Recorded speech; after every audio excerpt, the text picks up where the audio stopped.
I, 30, female, was halfway through my morning coffee when my phone rang, my dad's name flashing across the screen. I knew better than to expect a pleasant chat.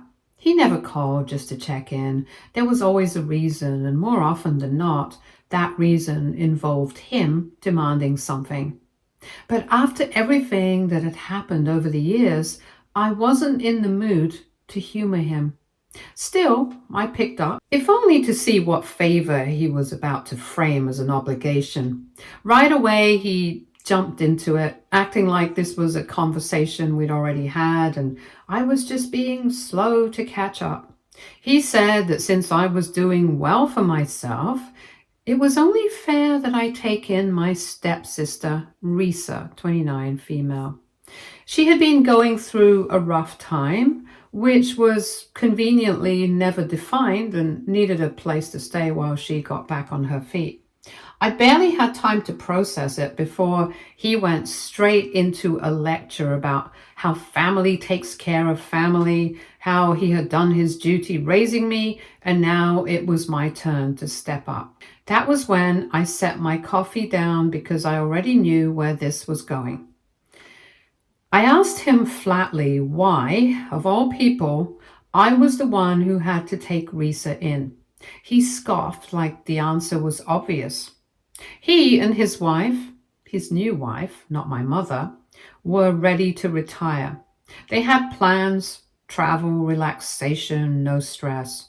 Risa, with her financial issues and constant need for help, would only be a burden on them. So naturally, that burden should fall on me. I had to take a moment to let that sink in before I even responded. The sheer entitlement in his voice, the assumption that I would just rearrange my life for a stepsister I could barely tolerate. I asked him why Risa couldn't just get a job and figure things out herself. He got annoyed at that, saying that I didn't understand how hard things were for her after her recent breakup. That nearly made me laugh. A breakup? That was the rough time he was talking about? I had thought something serious had happened, maybe something tragic, but no. Risa had simply exhausted another man's patience, and now she needed someone new to mooch off. And my father had decided that I was the best option. I told him no, plain and simple.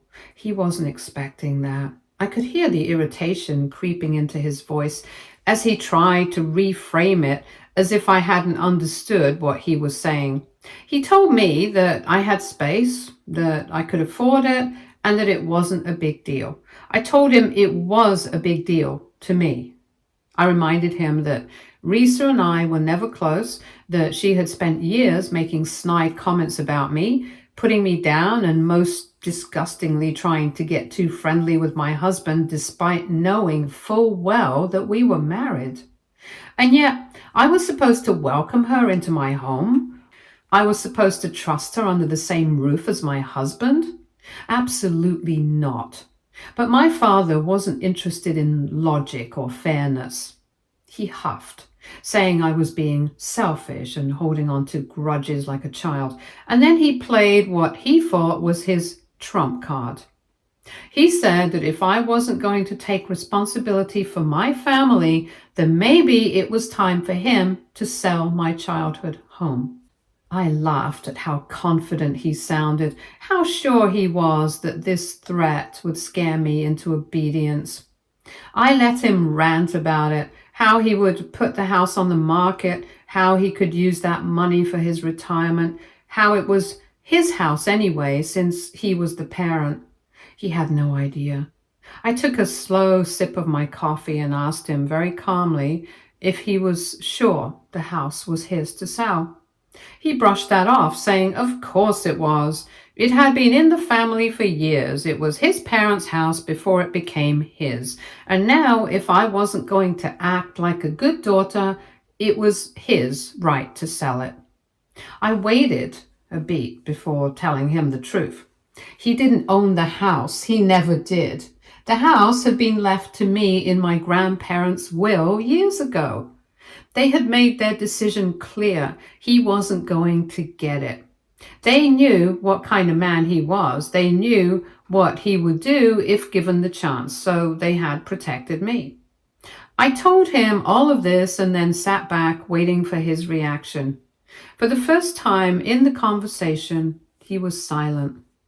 I could hear his breathing on the other end, uneven, like he was trying to process what I had just said, like he was trying to grasp how all this time the house he had treated as his own, the house he had planned to sell out from under me, was never actually his to begin with.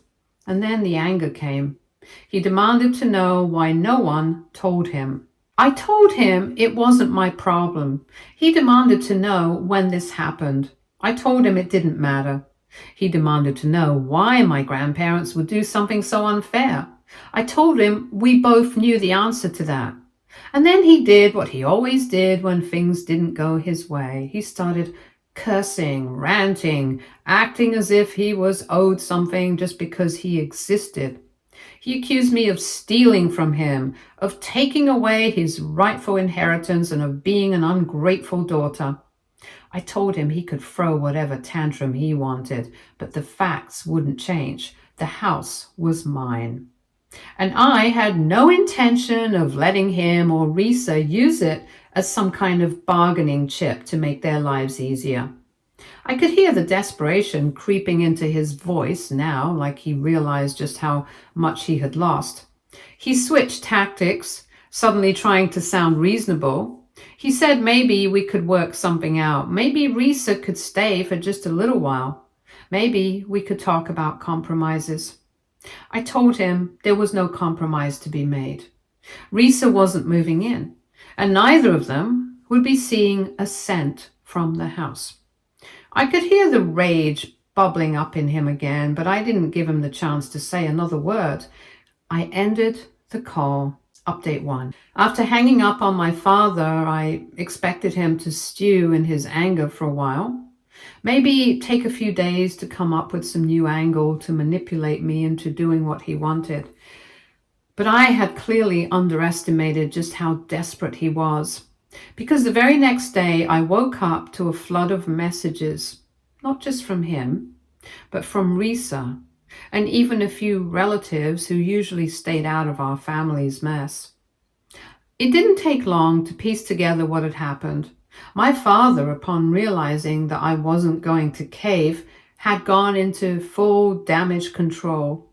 He spun a story about how I was being cruel and heartless, how I was hoarding the house just to spite him, how poor, helpless Risa had nowhere to go, and how I was being selfish beyond belief.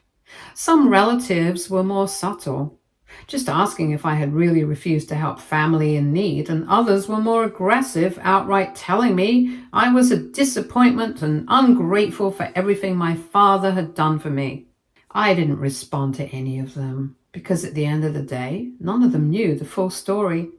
None of them had watched Risa spend years flirting with my husband behind my back, pretending it was just a joke. None of them had dealt with my father constantly treating me like a backup plan, someone he could squeeze for resources when things got tough. But Risa? She had the audacity to message me directly, asking if she was personally offended. She said she couldn't believe I would turn my back on family over something so petty. She said she knew I never really liked her, but she had hoped I would at least be decent enough to help her out in time of need. And then she threw in the real reason for her outrage. She was embarrassed. She had told people she was moving in with me. She had bragged about how lucky she was to have a stepsister who was stable and doing well enough to help. And now that I had shut that down, she was humiliated. That was when I knew for sure this had never been about survival for her. It had never been about genuine need. She wasn't homeless. She wasn't struggling to put food on the table. She just didn't want to deal with the consequences of her own choices. I ignored her messages too. But just as I was settling in to enjoy my day, thinking I had dodged the worst of it, my phone rang again. This time it was my father's wife. Now, I didn't talk to her often. We weren't close, and we both preferred it that way. She had never liked me, and I had never liked her. But for the most part, we stayed out of each other's way. So for her to be calling me directly, I knew it had to be something serious.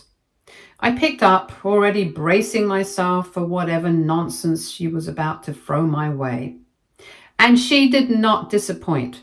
She started with fake concern, saying that she was worried about the strain this was putting on the family, that she understood that I had my reasons, but maybe I wasn't thinking about the bigger picture. I asked her what bigger picture she was referring to.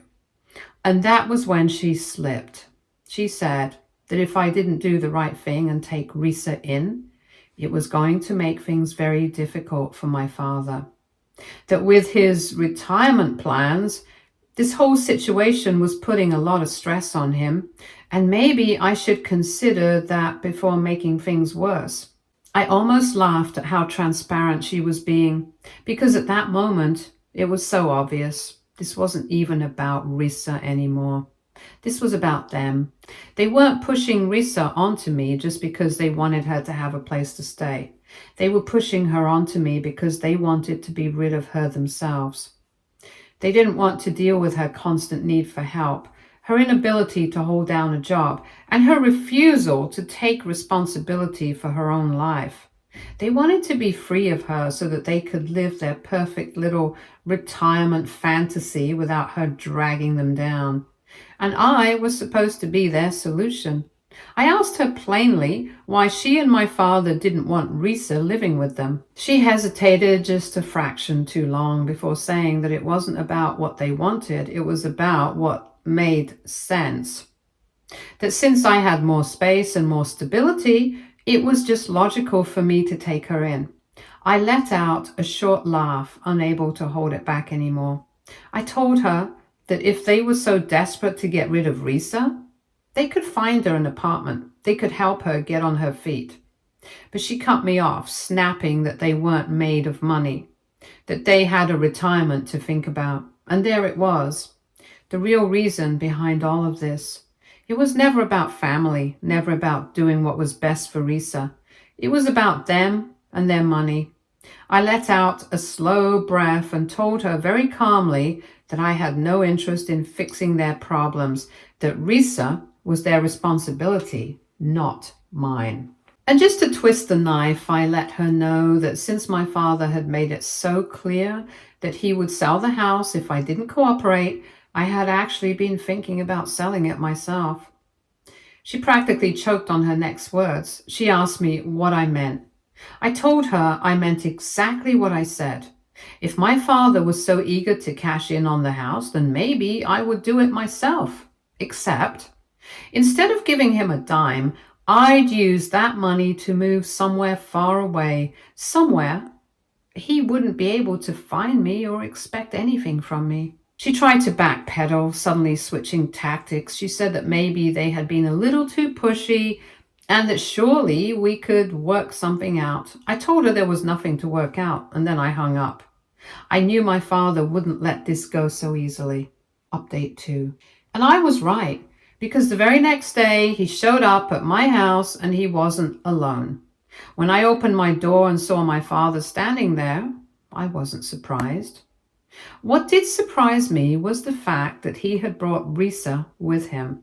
She stood slightly behind him, arms crossed, glaring at me like I had personally ruined her life. I didn't let them in. My father didn't waste any time with pleasantries. He launched right into his speech, saying that this situation had gone on long enough and he wasn't going to let me act so selfishly. I leaned against the doorway, arms crossed, waiting to see what ridiculous argument he was going to throw at me this time.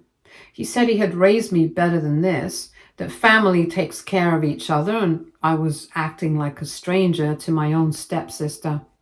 I told him just because he decided to marry a new woman doesn't make her daughter my family or my sister. His jaw dropped. I told him that if family took care of each other, then why was he so eager to dump Risa onto me instead of handling it himself? His face tightened, but he recovered quickly. He said that I had a house and a stable life while he and his wife were trying to enjoy their retirement. He said I was young and could handle a little inconvenience while they had done their part and deserved peace. I laughed, shaking my head. So that was it. They were done with Risa. They had put up with her for years, and now that they had the chance to be rid of her, they wanted to dump her on me like she was an old piece of furniture. Risa finally spoke up then, her voice full of resentment. She said she didn't understand why I was making such a big deal out of this. She said that I had a guest room and it wouldn't kill me to let her stay for a while. I asked her how long a while was supposed to be. She rolled her eyes and said until she figured things out.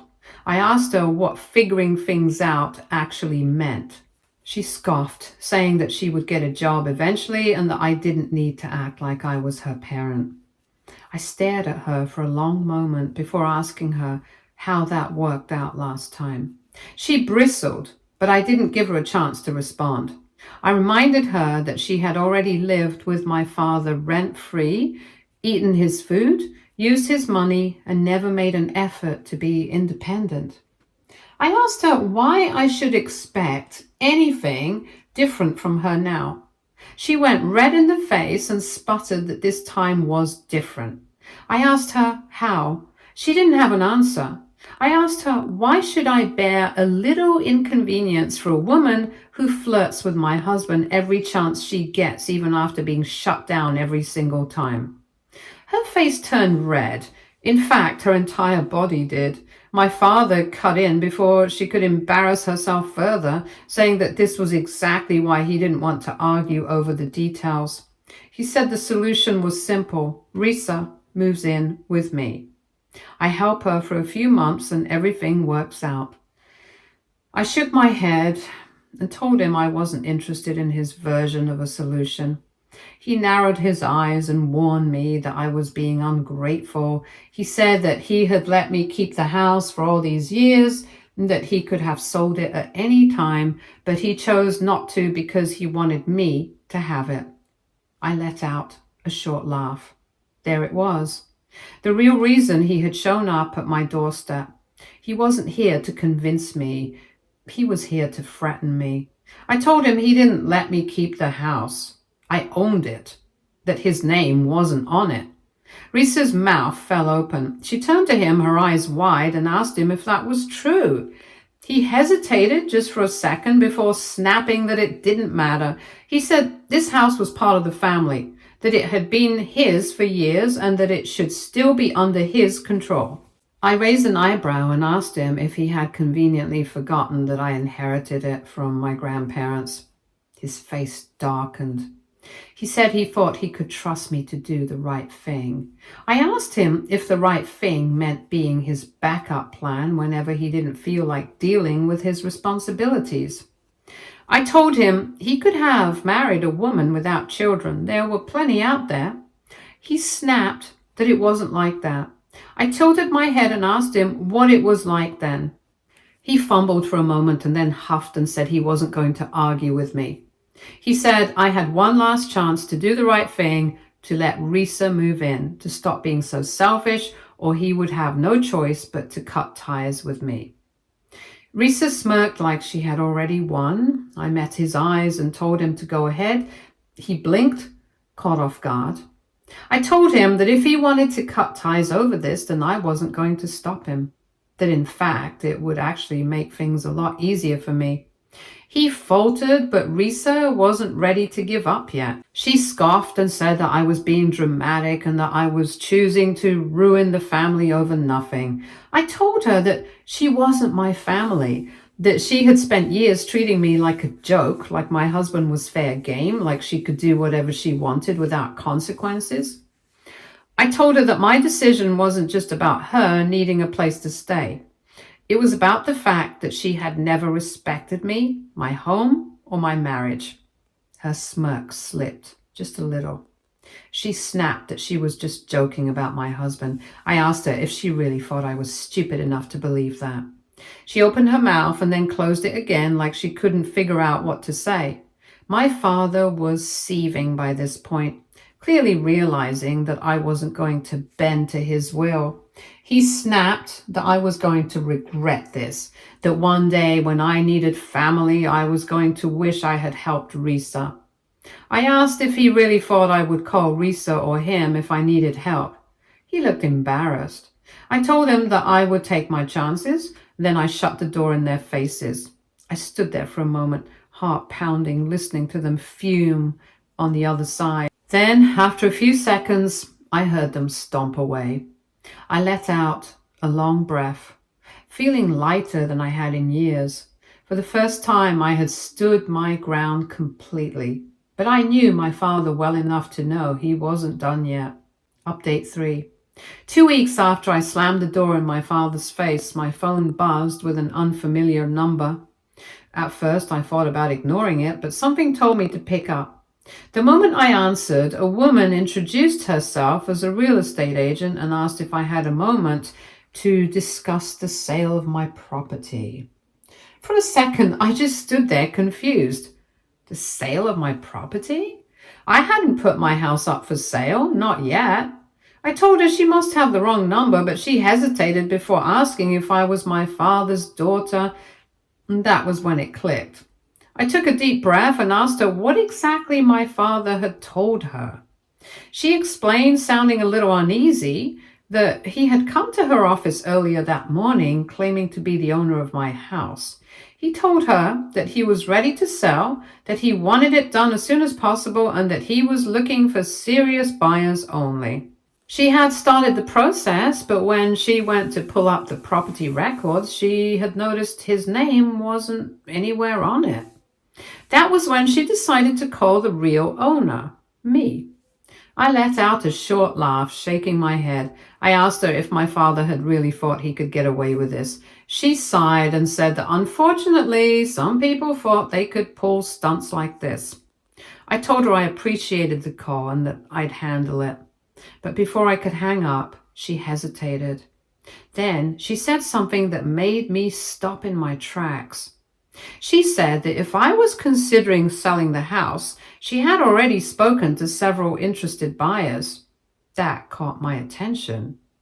I told her I wasn't planning to sell yet, but just out of curiosity, I asked her what kind of offers were coming in. When she told me the numbers, I nearly dropped my phone. The house had gained far more value than I had realized. If I sold now, I could walk away with a significant profit, enough to start fresh somewhere else without worrying about money for a long time and a proper retirement. And just like that, an idea formed in my mind. I asked her if she'd be interested in working with me instead. She sounded intrigued and asked what I had in mind. I told her that if my father wanted the house sold so badly, then I would be happy to sell it, just not in the way he expected. She laughed and told me she would send over the paperwork immediately. My father had just dug his own grave, a grave that would make me a lot of money. By the end of the day, everything was in motion. I didn't tell anyone. Not my father, not Risa, only my husband at first. He was, of course, supportive. We have been considering moving for a long time now. I wanted to make sure everything was locked in. Update 4. 2 months later, I had multiple serious offers lined up. The agent handled everything smoothly, and before I knew it, I was sitting at a closing table, signing the final documents. And just like that, the house was no longer mine. And the best part, I had already made arrangements to move. A bigger, newer home in a completely different city, one that neither my father nor Risa had any ties to. It was perfect. This agency was really good. It helped that my now sold property was in a prime location. Only once everything was finalized did I finally let my father know. I sent him a short message letting him know that if he was so desperate to have my house sold, he'd gotten his wish. And that was when all hell broke loose. Less than an hour later, my phone started blowing up. First, my father, and then Risa, and then even my stepmother, who usually tried to stay out of things related to me. Each voicemail was angrier than the last. My father demanded to know what I had done. Risa shrieked that I had ruined everything. My stepmother, in the calmest voice of the three, simply said I was being extremely unfair. I ignored them all. It wasn't until my father showed up at my door again that I finally decided to address the situation. I didn't even let him inside. I stepped outside, arms crossed, and waited for him to start. He didn't waste a second before launching into a rant about how I had gone too far. He said I had no right to sell his house. I laughed at that, shaking my head. I told him he had no right to try to sell a house that didn't belong to him. He ignored that, still caught up in his outrage. He said I had betrayed him, that I had stabbed him in the back, and that I had destroyed the family. I asked him how exactly I had destroyed the family by refusing to be his backup plan. He sputtered, clearly thrown off, but quickly snapped that he had raised me, that he had given me everything, and that I owed him. I told him that what I owed him was nothing. He went red in the face. I could tell he wasn't used to me standing up to him like this. I told him that my mother raised me and had given me everything, and even then I owed her nothing, because that is exactly what a real parent does. He was extremely embarrassed by this point. I questioned him how I owed him anything when he hadn't done much for me since the beginning, and even if he had, I would have owed him nothing. Risa, who had been waiting in the car, suddenly stormed up the driveway looking livid. She shrieked that she had been counting on that house and that I had destroyed her life. I raised an eyebrow and asked her how I had destroyed her life when she had never once tried to fix it herself. She fumed, fists clenched, before finally blurting out the thing that had been bothering her the most. She said that her boyfriend had dumped her. That caught my attention. I told her I knew that. I asked her what that had to do with me. She snarled that after everything that had happened the last time I met her boyfriend at my father's house, he realized he wanted nothing to do with her. I met him by chance. I didn't have much conversation with him. He told her that watching me stand up for myself had made him realize just how entitled and lazy she was. He said that I was the sturdy, mature, got my life together sister, and she needed to take inspiration from me. He told her to get a job and stop expecting him to pay for everything. Then he left. I blinked. I hadn't expected that. I tilted my head and told her that it sounded like her real problem wasn't me. It was the fact that she had been exposed for who she really was. Her face twisted in rage, and she turned to my father, waiting for him to do something.